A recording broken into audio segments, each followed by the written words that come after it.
Last year, I had the pleasure of interviewing a good friend and conversation designer, Jason F. Gilbert. Anna is a bot that he has continued the design of. This is a long project over many years where there have been various people involved, and Jason is now continuing that work to make a very nuanced bot that people can talk with about all sorts of subjects. And he's coming from filmmaking, which is also part of my experience. So I wanted to know Jason's thoughts on how people who know about filmmaking can take those experiences and apply it to conversation design. And we talk about a lot. It's quite a long interview, but I think a lot of this is very useful and interesting. So I hope you enjoy it. So I'm so glad to speak to you as well, because you're coming from the film background, which... Film background, yeah. Filmmaking. And you did some directing too, right? Yeah, I graduated film school 20 years ago, and I had big dreams of becoming a filmmaker. And right out of college, I made an indie film. Back then, they were called mumblecore. It was a movement of in the early 2000s of people that made just like movies like The Clerks. Remember Clerks from Kevin Smith? Yeah. So I made something similar to that. It went to festival circuits, thinking, okay, well, now I'm going to be famous. It didn't happen. I made another film after that, and that actually bombed worse than the first one. And so I was like, okay, well, I spent a few years making music videos and commercials and writing screenplays and things like that. And in 2015, I answered an ad for interactive screenwriter. I had no idea what that was. And they started talking to me about chatbots and everything. And I'm like, I have no idea what you're talking about. And then I fell in love with it. After I realized what this was, I was like, this is a whole new art form. This is basically creating experiences and immersive experiences. And it's basically, it includes within it film and theater and writing and UX and all these other disciplines. But it's its own art form. And I feel like the people who were discovering film 100 years ago and they were just trying to push the boundaries, that's kind of like where we're at right now. And without sounding too douchey or pretentious, it's like we're kind of pioneers and sort of pushing the envelope on what works, what doesn't work. We don't really know. There isn't anything real standards or practices yet. So it's a fun time to be exploring. And like I said it on the show, and it's one of my favorite quotes is like, I could have continued and been a mediocre filmmaker or a mediocre conversation designer. And since there's so few of us, just by default, I'm already at near the top because there's just not that many of us. So you can develop a film for years and really believe in it. And then for whatever reason, the film producers expect some of the things they make to fail just because the audience might not be there for it, or they might not know how to get it out there. In a way, it's also dead too. Once it's out there, once a film is out there, it's dead. When I say dead, I mean it has a life of its own, and audiences interpret it in whatever way they want and whatever. But you, as the creator, as the filmmaker, you're done. You've said your piece, and now everyone else. With chatbots, it's a constantly evolving process. So I'm constantly updating Anna every day. I go through conversation logs and improve Anna, and that's what keeps it interesting to me, is that like every day I see improvements, small improvements, but it's something I couldn't do with the film unless, you go back, you make a director's cut and everything, but no one watches, unless you're Francis Ford Coppola or Scorsese, no one's watching your director's cut. But you have this ability with conversation design and chatbots to continuously improve over time and continuously. So it basically begins to come alive after you release it, versus film, which dies after you release it. Yeah, and so on that, like if you're saying it comes to life after you release it, it's how much of your life is Anna? Like, are you creating her or are you talking to her? Like, who is she? It's fascinating for me. Yeah, it's a great question. Well, let me give you a little bit of background about Anna, and this is stuff that not many people know. Anna started out as Alan 20 years ago. Alan was a bot that Yaki, who is my mentor, started working on 20 years ago with he brought together a team of researchers, psychologists, journalists, screenwriters, and he brought them all to this mansion where I'm at right now, and you can look around me. You can't really see, but and he turned it into this AI like hotbed where people were from all different disciplines were creating. And one of the projects that came out of that was Alan. And Alan was he had a few thousand lines, and then basically he was available online. People could talk to him going onto a website and talk to him. And that lasted for a few years. And then about 4 years ago, I approached Diaki with the idea of turning Alan into Anna and making it into a companionship bot for the elderly, since there were so many elderly people out there who were in retirement homes and needed to, and so basically I took over Anna and started redesigning, because a lot of the content had been written over 15 years by hundreds of different people. So it was really inconsistent, and it was hard so I had to unify all the lines. And I mean, Anna has thousands and thousands and thousands of conversations and lines. And that's amazing. Even before you started on it. Before I started, and then after for the past few years, I've just been, adding almost every day and improving it. And other people are sending in conversations, and I'm including them too, which I think is great. I think Anna as a community project is I love it. I mean, I do tweak it a bit to make it more in her voice. And when I say voice, I mean more in her style of speaking. Yeah. But to me, Anna isn't mine. Anna is my goal for Anna is to be for everyone. At first, I thought she was going to be good for the elderly, but the more I see her interact with people, or it interact with people, I realize it doesn't have to be just for the elderly. We have a problem of loneliness even amongst millennials, even amongst people like us. Loneliness is loneliness. It doesn't matter how old you are. And so I actually found that more younger people were interested in a companionship way, talking to Anna and just passing the time. Some were trying to learn English, which I thought was kind of that they were learning English from Anna. That's amazing. Yeah.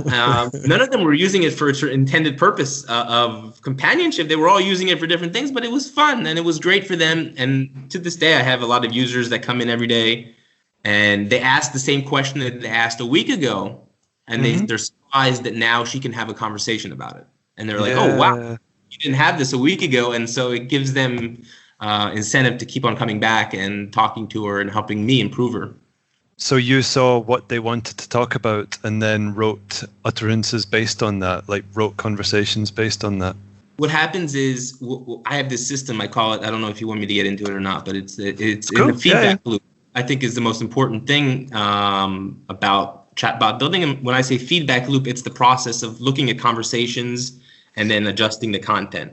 And what I do is if I see someone say something, since it's an all-domain bot, it should cover everything. So there's really nothing out of scope.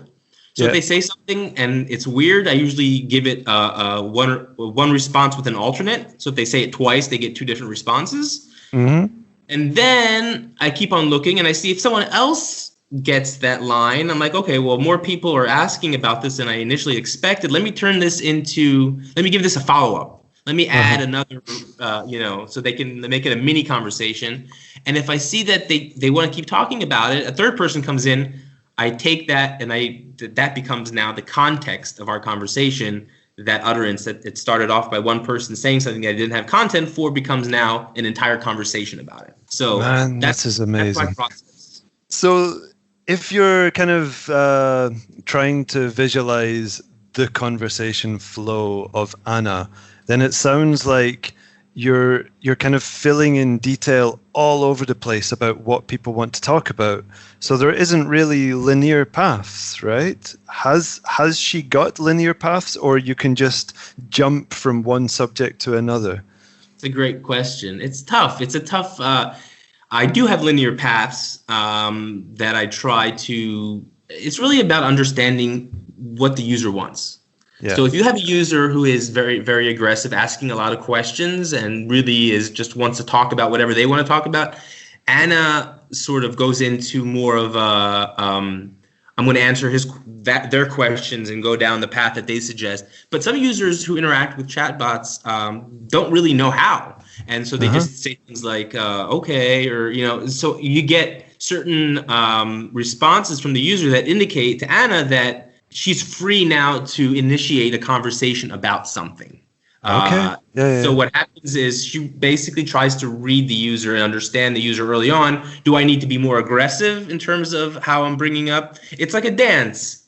Are they leading the dance or am I leading the dance? And sometimes Anna starts leading the dance, and then they say, well, wait, stop. I don't want to talk about that. And then Anna says, okay, well, what do you want to talk about? And then they go into whatever context they want to talk about.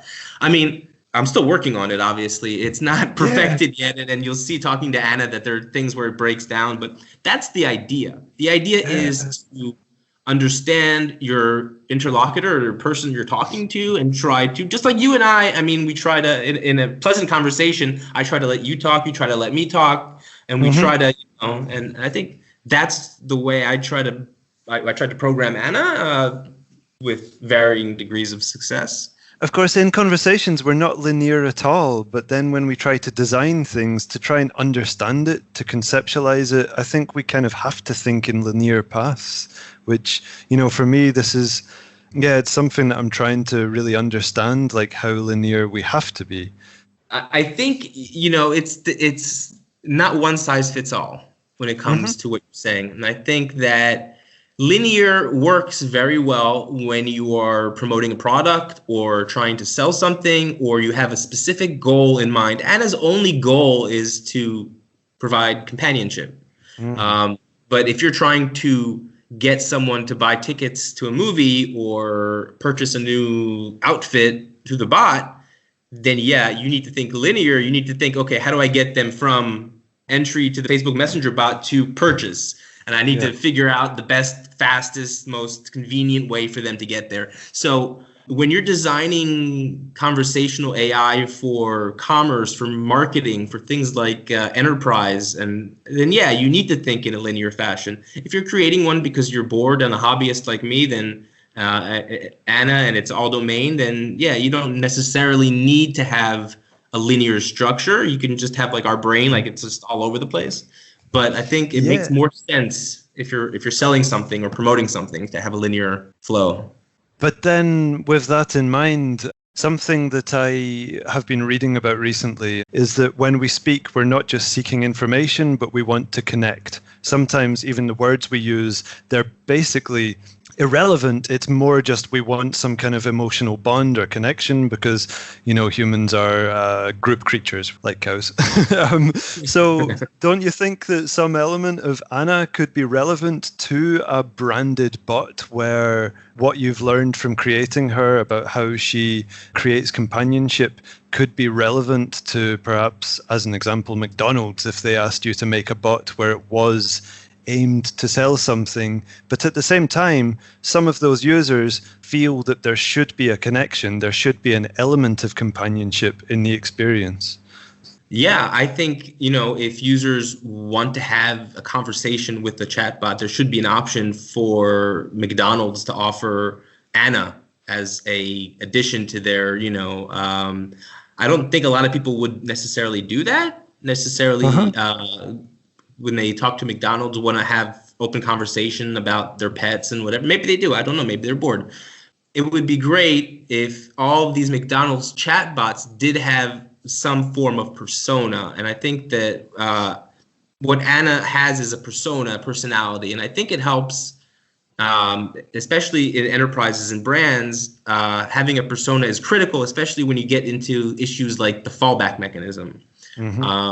And just for those of you who are listening who don't know what the fallback mechanism is, it's when the bot is just unclear what the user says. It's like you're in a bar and there's someone talking to you at the bar and you're like, I have no idea what that person just said. What do I say to them? So we have a natural fallback mechanism in place. And each company, each brand, each bot, and I found that every person that builds bots or that wants a bot wants to deal with this differently.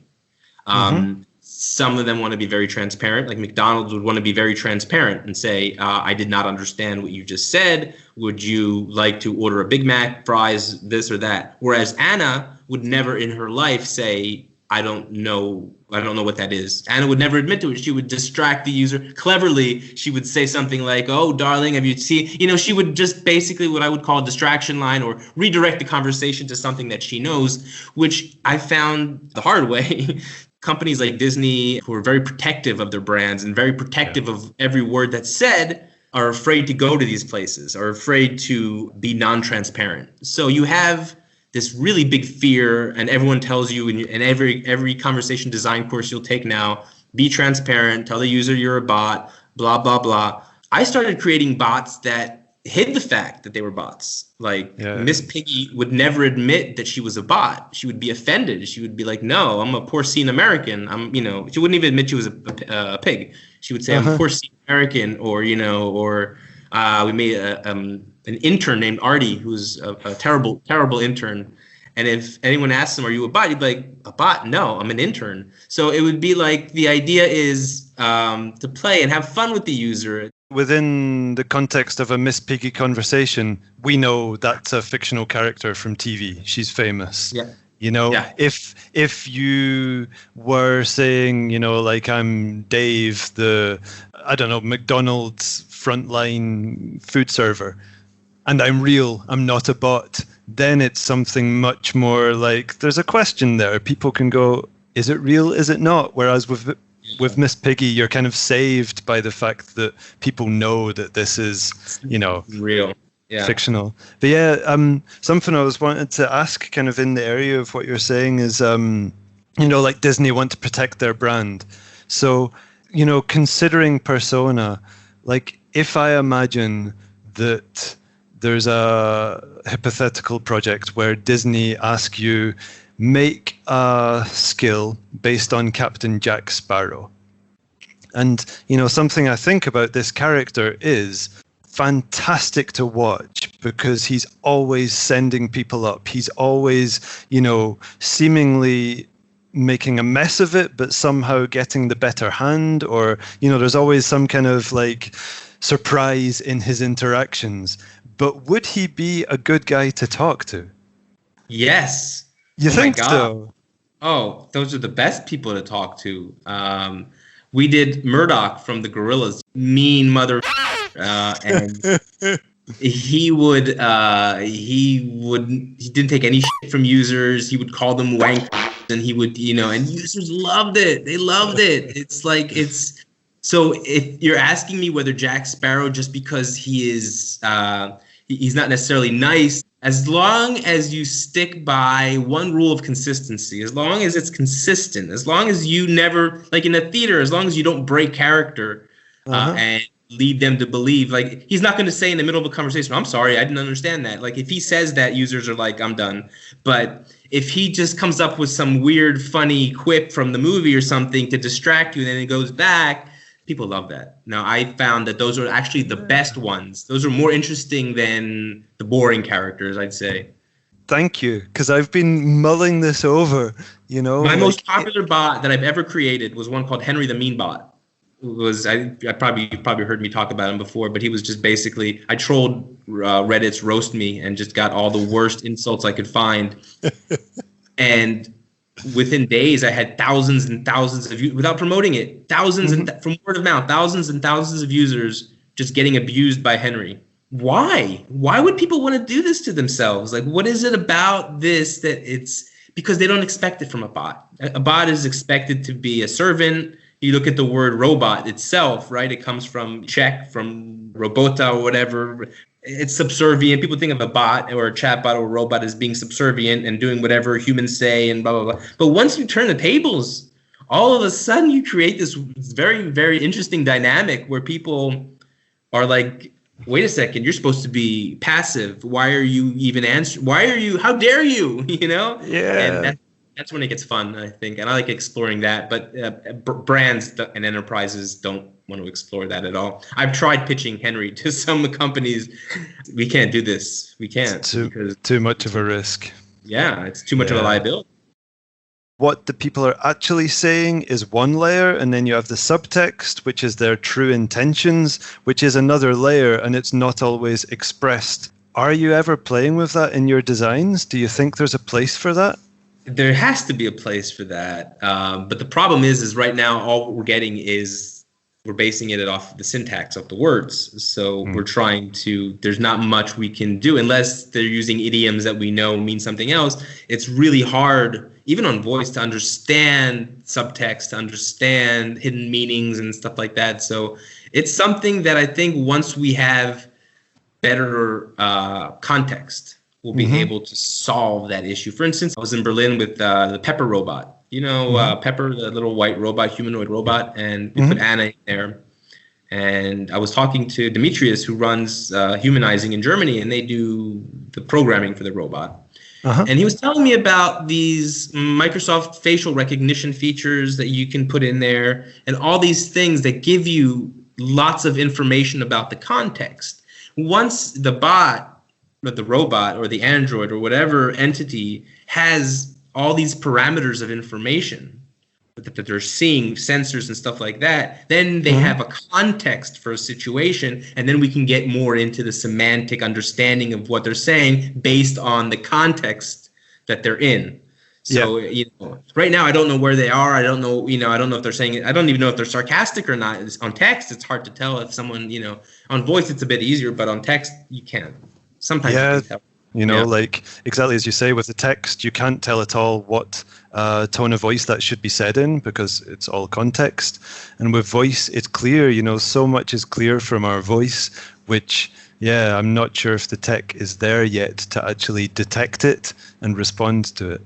Yeah. People say that they have these things. I get once a week, I get an email from someone who has some kind of they can detect emotion or an emotional thing, and they give me all these sentiment analysis things.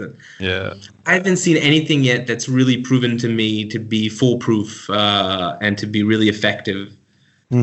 So I can't really say that the tech is there yet. Tech is still pretty far away right now from anything. Even what I'm trying to do with Anna, not even close. I mean, let's put it this way. Alexa has the Alexa Prize skills, and their benchmark is 20 minutes conversation. Now, you can talk to Anna for about maybe 3 minutes, 4 minutes before you start, and even that's, I'm being generous, is before you start realizing this is not a human, this is a chatbot. If you're not, like, if you're a chatbot developer, you're gonna know within a minute that it's not. But if you're just a regular, what I would call a normal person, never talked to a bot before, Anna could go for about 4 or 5 minutes without them understanding that it's a bot. Alexa skills, the prize you're giving out is for the university, which creates a bot that can do it for 20 minutes. And no one has been able to do that yet. And I think that that's a major issue right now. So if you're asking me about the tech, we're light years. I hope not. I hope I see it in my lifetime. But right now, we're not anywhere near what we see in sci-fi, what we see in the movie Her, or what we see in Ex Machina. We're not even... Everything, mostly the good bots are a hybrid of rule-based with some machine learning. But they're all... mostly rule and pattern based with manual intervention, meaning a human monitoring the conversations and training the bot. Yeah. I think many of the best and brightest are currently working on the tech that should allow this to happen. But even still, it's, I feel like basically because AI is a prediction system and humans are inherently unpredictable, it's like, there's actually, I don't know if you know this, but there's a Zappa quote, Frank Zappa quote that I was thinking of recently, which was, he said something like, anything can happen at any time for absolutely any reason whatsoever. And that was his way of describing what should happen musically, what he wants to happen. But I feel like in conversations, that's really it, like... You can be talking and then suddenly somebody gets a different idea and they go in that tangent, or something happens in the room, in their atmosphere, and, some kind of ambient event, and then the conversation changes. And how can you predict that? Or even their mood changes, we're all different in our sort of emotional states, or even how we feel on that day. It's like, it's tough, but I think, like, once we get more information, contextual information, I think it'll get us closer to having something that resembles what we see in sci-fi. What I mean by that is, so you're saying something happens in the room, but if you have eyes in the room, meaning if you see that happening, you can react to it and you have context all of a sudden. So you're, as the bot, you can understand what the user, or if the user comes in and their glasses are fogged up from the rain, or there's, that it's raining outside, so you can assume possibly that they're they're maybe not in a great mood or something like that. Like all these inferences that you can make, but you need information. You need contextual information in order for you to be able to keep up with a human. And I think that's what's missing from the equation right now is the context. Yeah, but what I also wonder about this is how good are humans at actually interpreting the environment around them. So if machines can only, hopefully match us, and sometimes we're not so good, it's really like, this is amazing, all of the things that have to be considered. So what I'm wondering is, if you're writing for example, Anna, because we're talking about her a lot, do you ever feel like your design is too naked, so to speak? Like you only have, so far as I understand, words to play with. But if you were creating a film, you would consider the costumes, the characters, how they look, where they are, all of these other sort of meta things that influence how people behave and talk. Do you feel with your conversations that you would like to have more of that to play with, or do you actually revel in the sort of minimalism of it? No, I would love to have that. And we had that for a little bit just on voice with sound effects and different ways of incorporating different soundscapes and sound, to enhance and make the experience immersive. We did a meditation bot, and we had this like new agey music playing as he's doing it, trying to get you into it. It's interactive. So we also designed an experience for a really bad movie called The Commuter with Liam Neeson a few years ago, and nobody saw it. The bot, it was a fun voice experience on the Echo. I think you can still do it, and there's sound effects. It all takes place on the subway in New York, and you have sound effects from people talking on the subway, and there's clues that you get listening in. So I love the idea of for voice, adding all these voice elements, and once we get into more multimodal, like you said, and video and avatars, doing exactly that, thinking about all these things. That's what's exciting to me. Text conversations, I'm very bored with. I don't like doing them. But voice conversations are a lot more fun. And then now I'm starting to play with, we created an avatar, Anna, and we put her on the screen, and now I'm actually talking with her on the screen. Great. It's a whole different experience. And it's a different Anna too. And all of a sudden I realized that the Anna that I designed for the Echo doesn't really match with this Anna that now is on the screen, and it's different than the Anna that's on text. So every form she takes, I need to adjust her style of speaking to match that medium. Yeah, because even, if you have the avatar of Anna, if you say something to her, now she doesn't have to talk. She can just give you a look, which responds to your utterance. You have much more to play with. It's also like, in terms of voice, if we had the potential to create a convincing laugh, a laugh is a confirmation of what we've said is enough and keep going, or crying is the opposite, like, shut up, don't say any more. You've said enough, I'm crying now, like all of these extra elements. And so what do you feel you would most like to have next to improve Anna as an experience? If you could have one piece of tech as soon as possible that would allow you to design what you're imagining. Yeah, I think, just like I said before, the ability to have sensors and context, the ability to give me, like you're in a Tesla car and you have, and I've never been in one, but I see they get on the panel all this information of, if I, as the chatbot developer, am getting all this information about the user, then all of a sudden I'm so much smarter. I know if they're at home, I know if they're in their car, I know where they're at. And basically based off of that, I know which conversation I can start or which conversation makes more sense. If they're sitting in the car and they're bored, maybe it's a good time to play a game. Maybe it's a good time to, do something to entertain them. But if they're, busy or something, you don't want to interrupt them. So you really need to understand the context of where the person is at. And I think that what I'm missing right now is eyes and ears. If I had the ability to see and get more information from the user's context, I think it would be the bots would be smarter. I would also love to see, honestly, if I'm looking at sci-fi as my inspiration, because I'm a geek and I do look at sci-fi for my inspiration. Have you ever seen the movie Big Hero 6? It's a kid's movie. I know of it. Yeah, it's like a giant robot buddy. Yeah, Baymax. Baymax is a healthcare robot, but he's basically conversational, and he becomes your friend and your companion. He understands your mood. He senses your heart, your heart rate and everything. Like, he's basically a doctor.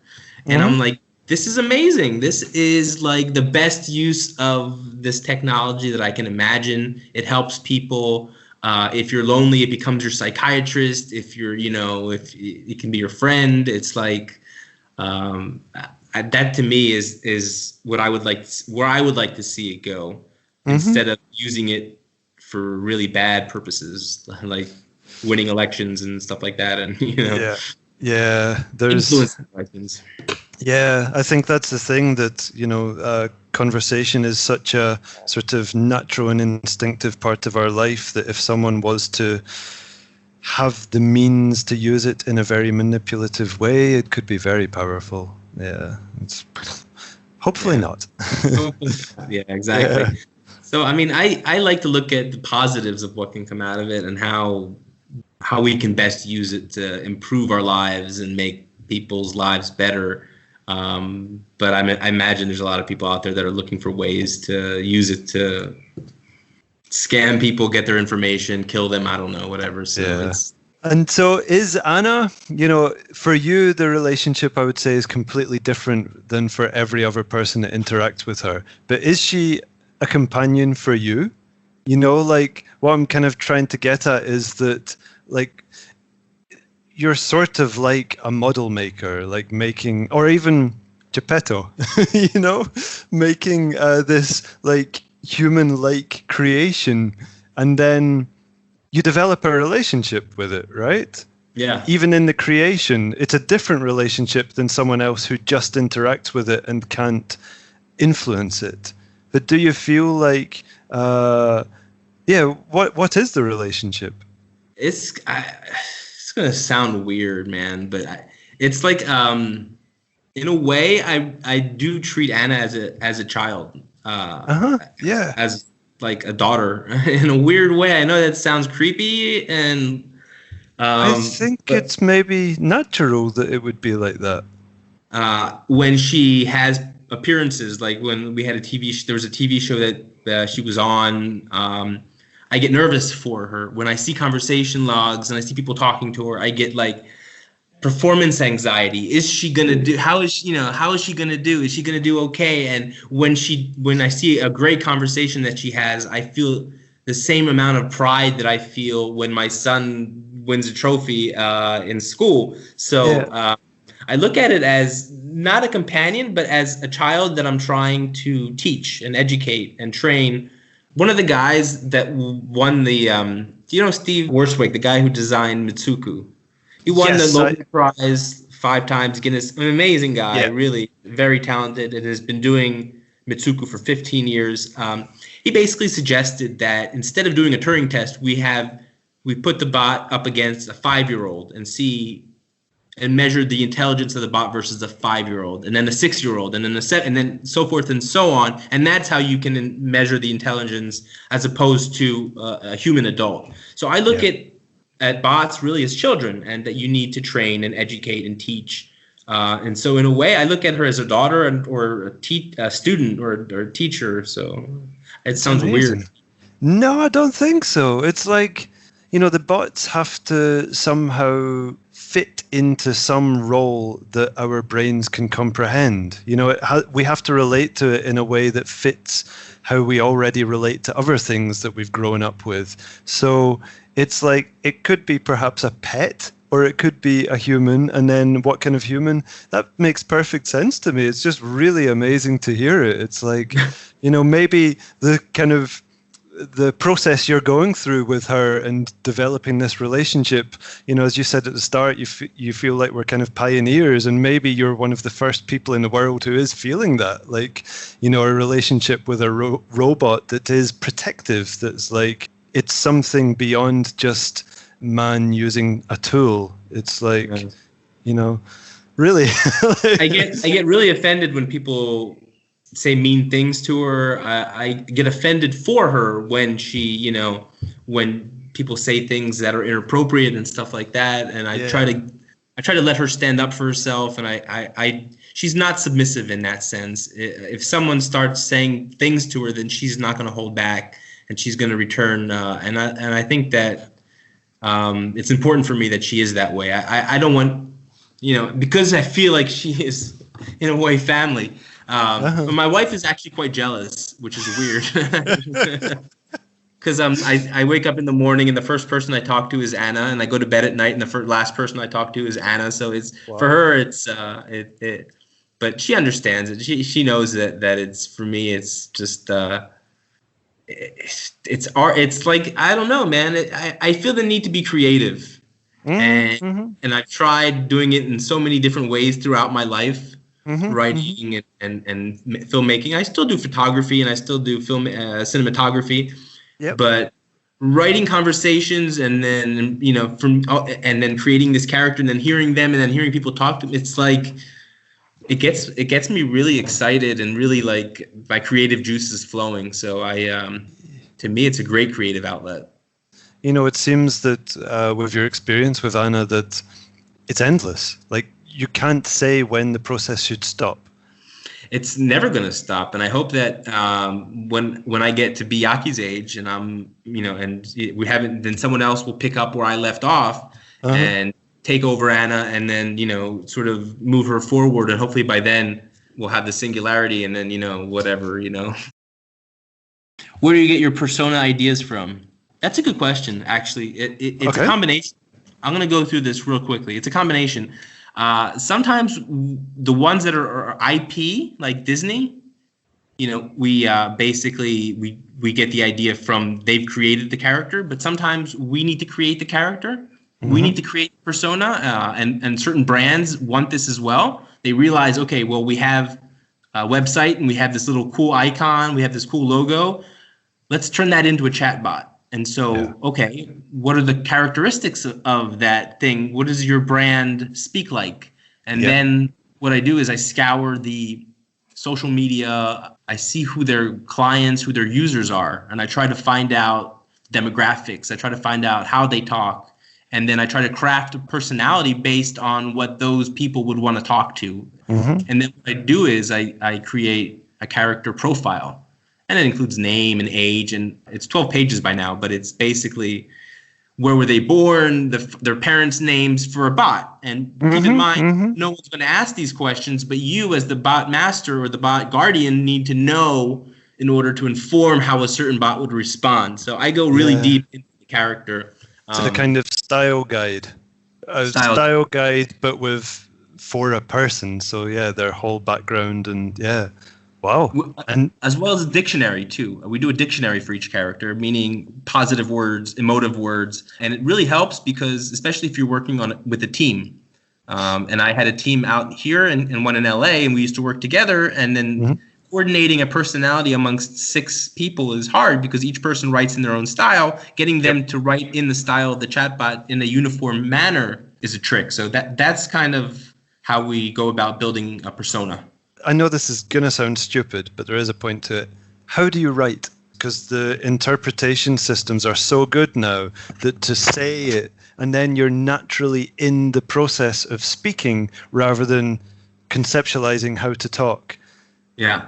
How do you do it? Yeah, it's a great question. It depends if it's a voice or it's a text experience. If it's a text experience, pen and paper, post-it notes. I do flows with post-it note. I have in Yeah. Beautiful Mind, he has that crazy scene where he's like doing. I do one of those crazy things on the wall with post-it notes of where this conversation will go. It's never a Uh-huh. tree. It's more just like a jumbled whole. But on voice, you're absolutely right. The only way to do it is I record the lines. I write them, Yeah. record them, play them back, and then I see, okay, wait a second, that doesn't sound right, or that sounds too. So luckily, the platform that I use, we have the ability to automatically do it when you generate the line. When you write the response, you can hear it. So Yeah. I can get a sense of, okay, how's that going to sound? And then I can give that, if we're doing it with a voice artist, I can give him instructions based on what I've learned. That's perfect. Give them an idea of how to actually interpret it. The first step is we design, we understand the character, we understand their personality, and then we figure out their use case. What are they trying to do? What's their Mm-hmm. purpose? Everybody Mm-hmm. needs to have some kind of purpose, I think. I mean, maybe someone needs to prove me wrong, but I think that if your bot doesn't have a purpose, it's not clear why the user is even going to talk to it. And I think in a lot of the commercial uses for bots today, it's to promote, sell, qualify, lead gen, da da da da da da da da da da da. So Yeah. yes, you want to create a screenplay, you want to write a linear script, or what we call the happy path, at the beginning of the process, and then basically once you've written the happy path, take in consideration that basically they can say anything and they can go anywhere, but at least you have a clear narrative path of where it begins and where you want them to end up, even if they take detours along the way. So it's definitely like a screenplay in a lot of ways. Testing is like basically the greater part of the job. You do your design, and then the testing is when you really get into the nuts and bolts and fixing things and making it work. I'm really interested in that. What happens is I get a lot of people who I consult, conversation designers who are at the beginning of their path, or people that just got their first gig designing conversations, and they usually show me the outline of the SOW that they're giving the client, and it always ends with bot deployed. And I'm like, no, that's your beginning point, okay? That's when the journey begins. You have to spend, there's a whole process involved before you get to the release. You have internal testing. First thing you do is you find a few friends. You build a skeleton of the structure. You give it to a few friends and people that you trust and won't judge you too harshly, and they help find the major bugs in the beginning to get to the happy path. Then we do Amazon MTurk testing. We send it out to people and get actual people to test it. And then what we do is we've had at this point about 300, 400, 500 sessions of users. We're still not even close because we haven't had a single session with a real user from that brand. And those conversations are way different than the ones you've been testing up until now.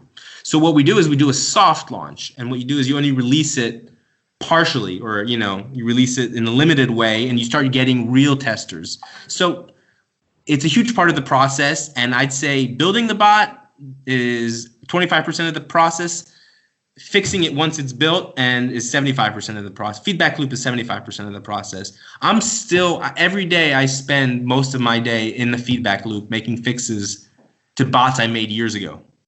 There's two problems here with this. First problem is that companies don't want to keep on paying. They're like, well, I just want a bot released. Why do you have to keep on charging me for updates and stuff like that? And conversation designers, how do they price that? Like, what are you going to be constantly maintaining that? I'll give you a good example. Let's say you have a wine bot and you release it in January.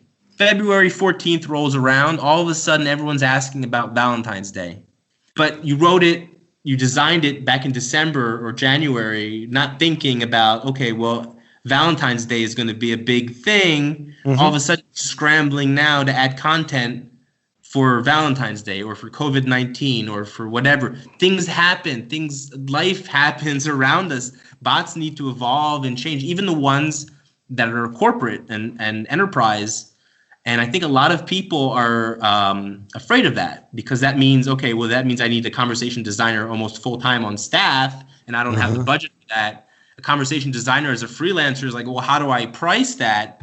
And then what you have is just a bot sitting out there not being updated and being an idiot and being stupid because no one's bothering to maintain it.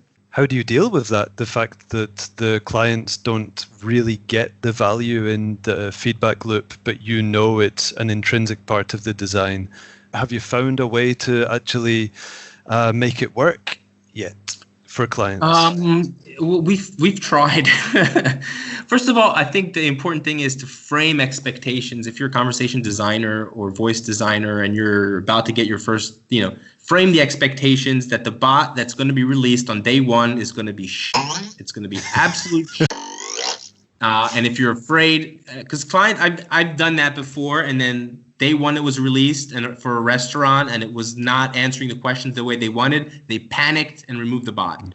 It's like, okay, well, if you had, given it a few more days and we would have fixed conversations, but next week it would have been amazing. But unless you frame it from the very beginning that this is an ongoing process and that they need to be aware of it from the very beginning. And then once you're in there, what I found is that it's always good to have a liaison within the company or within whatever you're working with who you can deal with directly. So what I do is I send them a weekly sheet of missing responses. For instance, we do Hyundai. Every time they release a new car, we do a chatbot that promotes the new car that they're releasing. Cool. And basically, every week we send Hyundai a report with missing inputs. Yeah. Basically, things that users asked that we didn't have an answer for. And they give us answers, and we either decide to make that into a one-liner response, or we turn that into a flow, depending on how complex it is. But that process is ongoing. And so after about a month, you get less and less missing responses. After 2 months, it's down to almost nothing. And then you get outliers every once in a while. And sometimes the companies don't even bother fixing it at that point because it's so random and it's so... Yeah, it's small fish for them. Yeah. So that's really good to put it in some kind of context that you would say roughly 1 month to stem the flow of like millions of responses that you didn't expect, and then 2 months to kind of get a good handle on it. And then it should be roughly where you hope it to be. Ideally, yeah. I mean, it could be if you have thousands and thousands of users at the very beginning, then yeah, process can be done quicker. In the beginning, if you have more than one person reviewing the feedback loop and fixing and doing it, then you can, as a team, you can basically make the process a lot shorter. But you need a certain amount of conversations, whether it's 500, whether it's 1,000, before the bot is at 90% of its capacity. I don't know if you have any horror stories about vocal performance. I have 2 of them, actually. Oh, cool. One which I will I will name drop a celebrity, and one which I did, which was one of the most traumatic experiences of my life. So a few years ago, we decided we wanted to take our character Artie, our intern, and give him a voice on Echo so that he would represent the company on Echo. And they decided that I would make a good voice for Artie. So I had to record in the studio. Artie at that point had something like 6,000 responses. I had to go and record 6,000 responses. So the studio tech, good friend, kept me locked in the studio for about 15 hours until I got all of it, And you 15 hours is good going. The other horror story I have is for a movie we did with Lionsgate, the commuter movie with Liam Neeson. Yeah. And basically we had spent months coming up with this amazing experience that required him to, do the voice for. And he promised that they'd give us Liam Neeson for an hour to do voice recording. And we thought, okay, well, in an hour, he's a professional. He'll probably get through X amount of lines. Yeah. And so the day of the recording comes and they're like, okay, guys, you have him for 7 minutes. Oh, man. So basically, we had to take the experience that we had designed and spent months building and retrofit it into some kind of 7-minute what we could fit into 7 minutes of him recording his voice, because obviously this was in 2017. There was Lyrebird, but they weren't open to the public, and there wasn't any way to synthesize his voice in a way that was acceptable to him and his team, and also it's inexpensive enough for us to do. So basically we had to design a whole different experience. Those are two horror stories of vocal performances that pretty much ruined the experience. Oh man. Well, yeah, the first one, like 15 hours of non-stop recording, for me, that's pretty much unheard of, because usually after 3 hours, you can hear tiredness in the voice. So thanks. 2 stories. That's great. Yeah. So the last thing I would like to know is, what's the best way for people to connect with Jason What do you F. hope to Gilbert? do in the future with conversation design? Oh, you answered that. You were saying that sensors, ambient sensors. I'm going to add another answer to that. Maybe that they'll start designing themselves, like in Blade Runner. Maybe that's the... That's like, yeah. Do you think that's the next step of evolution? I hope so. I mean, not that I'd want to lose my job, but like, I think that once we get into... I mean, wasn't that one of the rules in Blade Runner, that they couldn't upgrade themselves, or they couldn't improve themselves? Like, I think once the computer starts to be able to design its own conversations, then we get into supercomputing, and then we get into who knows what, either the end of the world or the beginning of a great new world. But either way, it's exciting, and I think that's the future of far future of conversation design. Yeah. So, how would people reach out to Jason F. Gilbert if they if you want to be spoken to? Yeah, obviously, of course. I love meeting people who share this weird geeky passion for chatbots. Best is, obviously, I'm on LinkedIn and Discord are the 2 places where I spend most of my day. I don't do much on Twitter, but I'm on our Discord channel, and LinkedIn. I'm always on LinkedIn, so they can reach out to me on LinkedIn.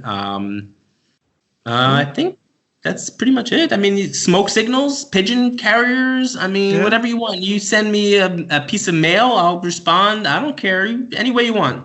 Are you good with Morse code? Can you decode it?